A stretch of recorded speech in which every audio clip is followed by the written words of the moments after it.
Hi friends, my name is Beth and I work for the Monroe County Library System. We wanted to show you how we compost at our house. This is our compost bin. We keep this in the kitchen on the counter all the time. It has a little filter inside to keep bugs out and the smells in. It currently has just a little bit of coffee grounds and some cucumber peels. So what we do when we're preparing a lot of vegetables is we actually bring it right over on the bar to throw stuff in. If not, the kids know to just take stuff over there and dump it in. So some things that we commonly compost at home are apple cores. Can I put the apple core in? Lemon wedges. Garlic and onion peels. Eggshells. I do give them a quick rinse, so when I'm making eggs I just throw the shells in the sink, rinse them off, and then put them in the compost bin. The parts of the pepper we don't eat, like the stem and the seeds. Banana peels.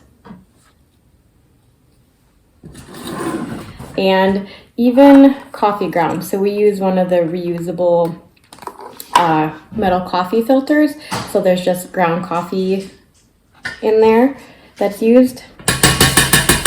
I just shake it off into the compost bin, give this a quick rinse, and it's ready to be used again. So all of that will stay here in the compost bin with the lid. We usually have to take it out maybe once a week, twice if we're eating a lot of vegetables. We don't have any problems with it smelling or getting bugs or anything. If you find that you do though, you might want to just empty it more often. And we usually rinse it out, dump that water in the garden. And about once a month I might clean it with Dawn dish soap just to get the grime out of the bottom. We only put plant material and eggshells in here, no meat. And you don't want anything that's been cooked because it'll have oils or things like that in it. So only raw things generally when you're chopping that you throw in there. You can also keep things in your freezer until you're ready to take them outside.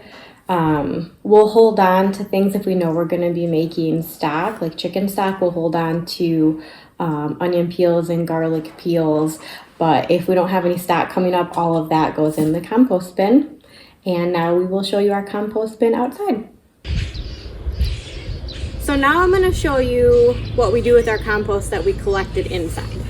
So I take our little silver bin with our compost, and we actually have two bins outside. The blue bin is our original bin. It's just a Rubbermaid tote with drilled holes in the top to let it breathe. And I don't know if you can see in there. Can you show them in there? We just dump the food right in there. You want to mix some leaves, some dried leaves in with it to get the right balance. I don't think we have a perfect balance, but it works for us. You do want to turn it, so we take a shovel and we take what's on the bottom and we just turn it because the compost needs to breathe and it all needs to mix together. So you'll find it gets too dry or too wet and you might have to adjust. But I would take a shovel and turn this so that the food ends up underneath. This is a newer compost bin. We found that we had too much for this bin. So this one we purchased. So the lid slides, and if you can see in there, this one is much more soil-like. This one has been cooking longer, I guess you could say. So you see we have some greens in there from the collards we had last night and some eggshells. So again, I'm just going to take our little silver compost bin, dump it in there, and you can see we've got an apple core and an eggshell right there. We also put compostable to-go containers in there, so we have a local restaurant that uses compostable containers. As long as there's no food matter, we rip them up and throw them in there and they decompose right into it. So this one you shut, and you can actually turn it. So you just grab it and turn, turn. It gets a little tricky when there's a clump in there. It gets harder to turn.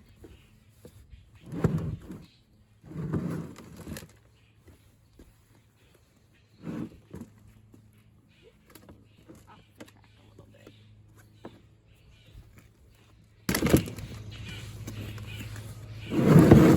There we go.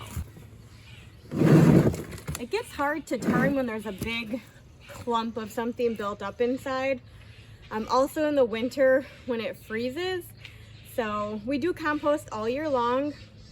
We haven't found that in Michigan it gets cold enough to prevent us to. I think there was one winter where we had to stop for a couple of weeks because it was too frozen to get opened. That's the nice thing about this Rubbermaid tote is you can always pop it off. But this green one, if it freezes, it's really hard to slide out. So the last 2 years we've been able to compost all year long, but it's important to keep turning it, especially in the winter, so it doesn't all freeze together. Now when we're ready to use this, we just slide it open, grab out a scoop. So you can see right now that we've turned it, we've got some pretty good soil in there actually. We scoop it into a bucket, and then we take it over to our gardens and we bury it.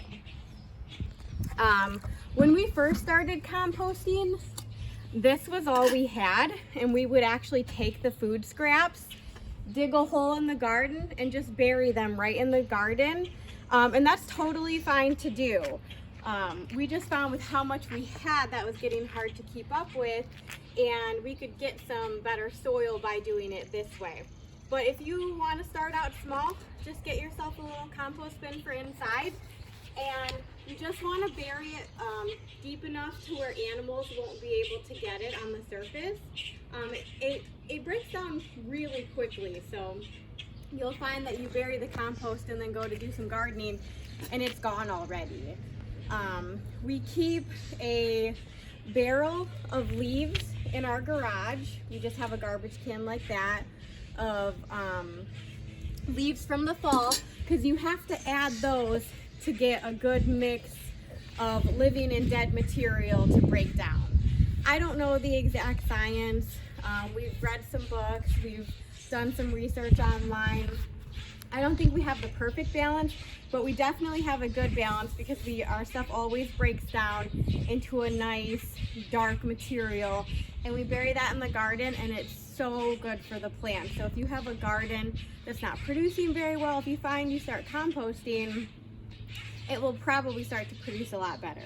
You also get some surprise plants, which is really fun. Last year we got pumpkin squash, acorn squash, and some extra tomato plants that we didn't plant because of the seeds in the compost. So that's kind of a fun surprise too. I think that's about it. If you have any questions about composting, feel free to contact your library and we'd love to help you out. Okay, so I got my shovel so I can show you how to turn the compost. So in this one we had our scraps that we just put in. I just take the shovel and you just want to try to get them underneath a little bit. Usually on the weekend we'll do a real good turn and check the consistency. This one looks a little dry, so we might just put a little sprinkle of water in here, but we do try to get those fresh pieces under. And then this one is doing really, really well, so I'm going to take a little scoop.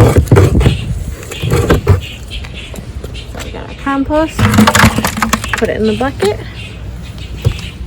Now this one is pretty moist, so we'll probably add some leaves to this one over the weekend.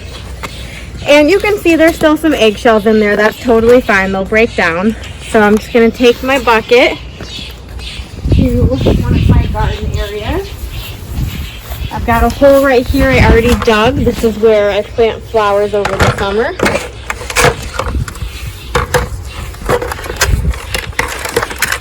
And we'll might actually just dump this in.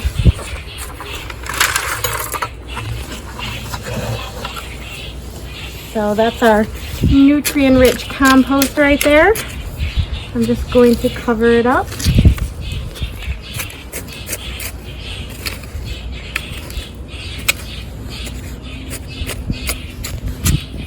See, you can't even tell that there's compost there. Now in the summer when it's really warm, if you don't have anything planted, say you're prepping your garden and you're putting compost in just to help the soil, you do want to try to keep it moist if it hasn't been raining. Just give it a hose every few days, and that just keeps things healthy and doing its thing under the soil. So that's our buried compost.